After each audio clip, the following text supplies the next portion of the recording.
Photo করে হাসন দেখি হাসদ মুখ, সটো ফটো করে হাসন দেখি হাসদ মুখ। হাসন জানের রূপ দেখিয়া, হাসন জানের রূপ দেখিয়া জন্মের গেল সুখ। নিশা লাগিল রে, নিশা লাগিল রে, বাঁকা দু নয়নে নিশা লাগিল রে, নিশা লাগিল রে, নিশা লাগিল রে, বাঁকা দু নয়নে নিশা লাগিল রে।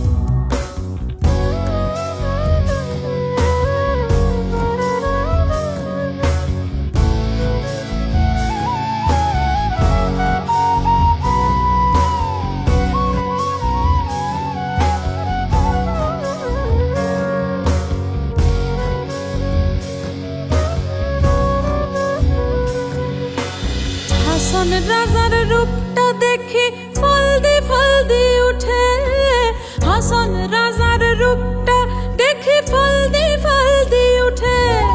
সিধা বড় হাসন রাজা,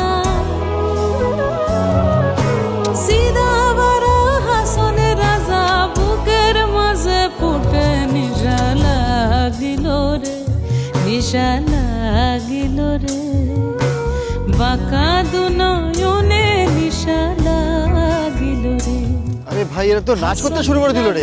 প্যারির প্রেমে মজিল রে, হাসন রাজা প্যারির প্রেমে মজিল রে।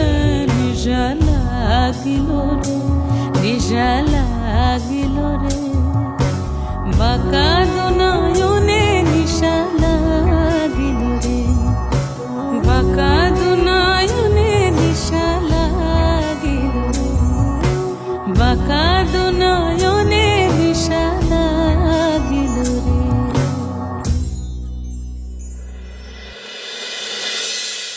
হ্যাঁ রে নলো, সেদিন যে তুই গেলি তারপর তো আর কোনো খোঁজই নেই। আমি তো ভাবলাম কি হলো মেয়েটার। এর মাঝখানে অনেক কিছু হয়ে গেছে গো কাকা। আচ্ছা শোনো না কাকা, হ্যাঁ বল।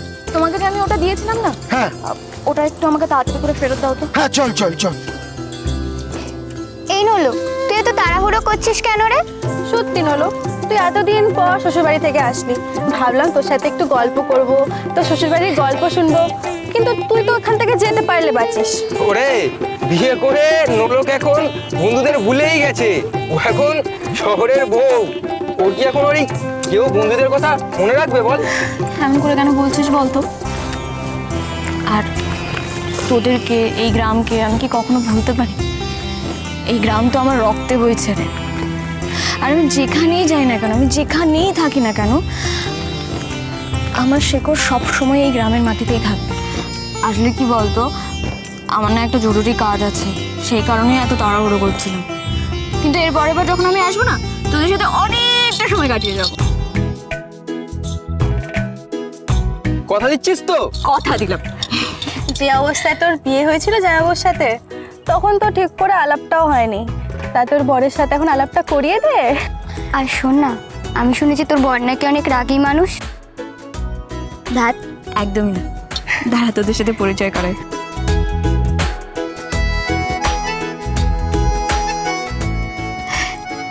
এই যে শুনছেন, একটু এদিকে আসুন না। হ্যাঁ ঠিক আছে যা। হ্যাঁ আমার গ্রামের বন্ধু হ্যাঁ আমি চিনি তো সবাইকে। লক্ষ্মী, লালি আর লোটে। লোটে ওকে কিন্তু আবার নিয়ে আসবে। অবশ্যই।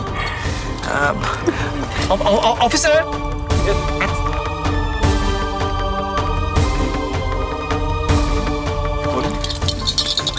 বাচ্চারা আছে, আমি তাই ভয় পাওয়াতে চাইছি না। লোকগুলোকে দেখছেন কিন্তু ফলো করছে আমাদের কনস্ট্যান্টলি। হ্যাঁ তাই তো দেখছি। এই ওই ওই লোকটা আমাদের দেখতে পেয়েছে। পুলিশে কিছু একটা বলছে। চল চল চল চল চল, এখানে পালা পালা পালা পালা। কি করা যায় বলুন তো? আপনারা আপনাদের কাজ যত তাড়াতাড়ি সম্ভব এখান থেকে করে বেরোন। এক্স্যাক্টলি। বলো চলি ভাই, হ্যাঁ পরে কথা হবে। শুন, আসছি। সাবধানে যাস। টাটা। চল চল।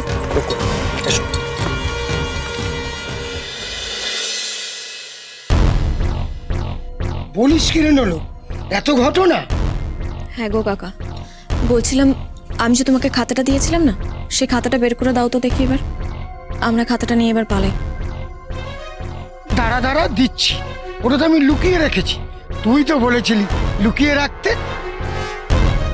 বলেছিলাম, এবার দাও, বের করে দাও। হ্যাঁ, দিচ্ছি।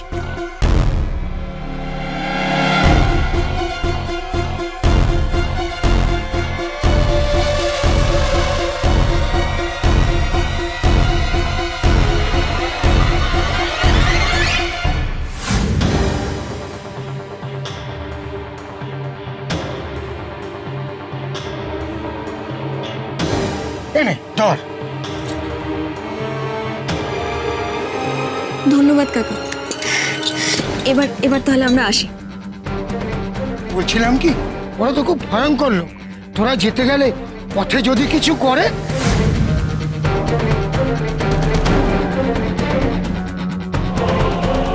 হ্যাঁ তা তো ঠিক, কিন্তু আমাদের হাতে তো আর কোনো উপায় নেই। আমাদের তো যেতেই হবে।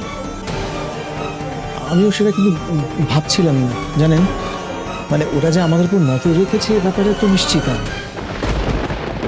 আচ্ছা একটা কাজ করলে হয় না, এখানে তো আমি অনেক জিনিসই দেখছি, যদি এখান থেকে কোনো জিনিস ইউজ করে মানে সেজে যদি বেরিয়ে যাওয়া যেত। হ্যাঁ রাইট। হ্যাঁ কিন্তু কি বলুন তো, ওরা না খুব ভালো করেই জানে যে আমি বহুরূপী, আর আগের বারও আমি বহুরূপী সেজেই ওদের চোখে ধুলো দিয়েছিলাম। আর এবারও যদি বহুরূপী সেজে বেরোই তাহলে ওরা ঠিক আমাদের ধরে ফেলবে। আমাদের এমন কিছু করতে হবে যাতে করে ওরা আন্দাজ না করতে পারে। এমন তাহলে উপায় তুমি একটু দেখে এসো।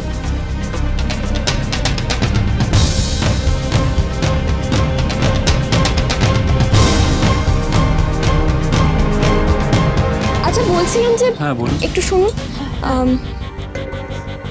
আমরা যদি আপনাদের জামা কাপড় পরে বেরোই তাহলে কি আপনাদের কোনো অসুবিধা হবে?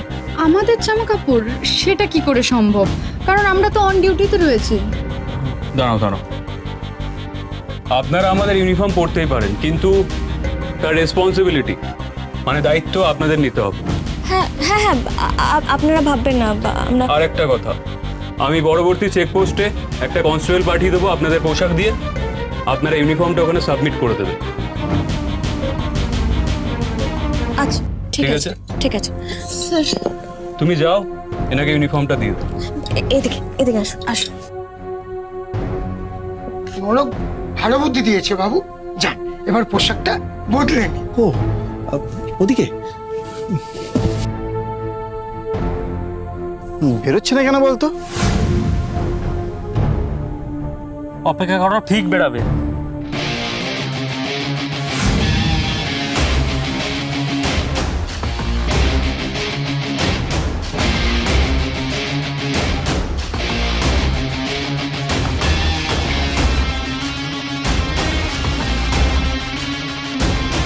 এবার একদম ঠিক আছে, সহজে আপনাদের কেউ আর চিনতে পারবে। ও হ্যাঁ, এই চশমা তুমি পরে নাও তো। হ্যাঁ দিন। আমাকেও কেউ আর চিনতে পারবে না বলো। একদম ঠিক বলেছি। মিস সরকার, আপনি একটু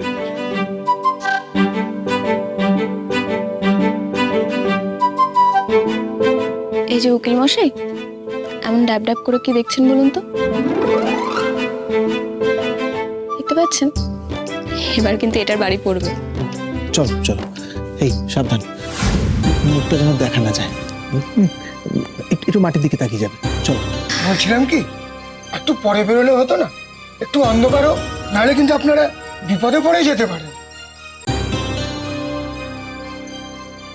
হ্যাঁ কাকা, তুমি ঠিকই বলেছো, আমরা বরং সন্ধেবেলা বেরোই, সেটাই ঠিক হবে। খারাপ কিছু বলেননি, ঠিক আছে, আর একটু অপেক্ষা করে যায়। মধুরিয়ালা